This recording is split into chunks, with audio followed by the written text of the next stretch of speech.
Hi friends, நமக்கு இந்த ஷார்ட்ஸில் நம்ம எதை பற்றி பார்க்க போகிறோம் அப்படி பார்த்தீங்க அப்படின்னா காந்திய புராணம் அப்படின்றத பற்றி தான் பார்க்க போகிறோம்.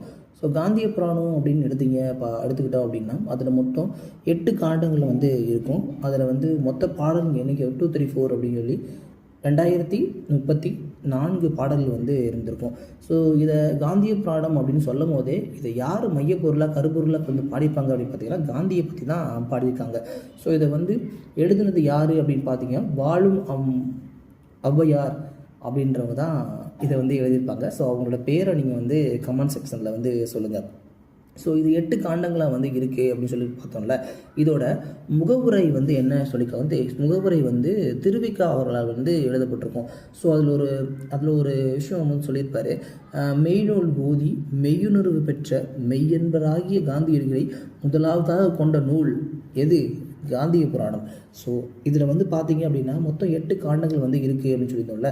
இதில் 1 மற்றும் 2ஆம் காண்டங்கள் 1923லையும் 2 மற்றும் 4ஆம் காண்டங்கள் 1925லையும் வெளிவந்துச்சு. இதுக்கப்புறம் ஸோ விடுதலைக்கு அப்புறம் அந்த 30 வருடங்களை கவர் பண்ணி 4, 5, 6, 7 1947 வெளிவந்துச்சு. இந்த காந்திய புராணத்தை ஃபுல்லாக அவங்க பாடி முடிக்கும் போது இந்த பாடலை எழுதினவங்களுக்கு வயசு பார்த்திங்கன்னா அபோவ் 70க்கு மேலேயே போயிடுச்சு.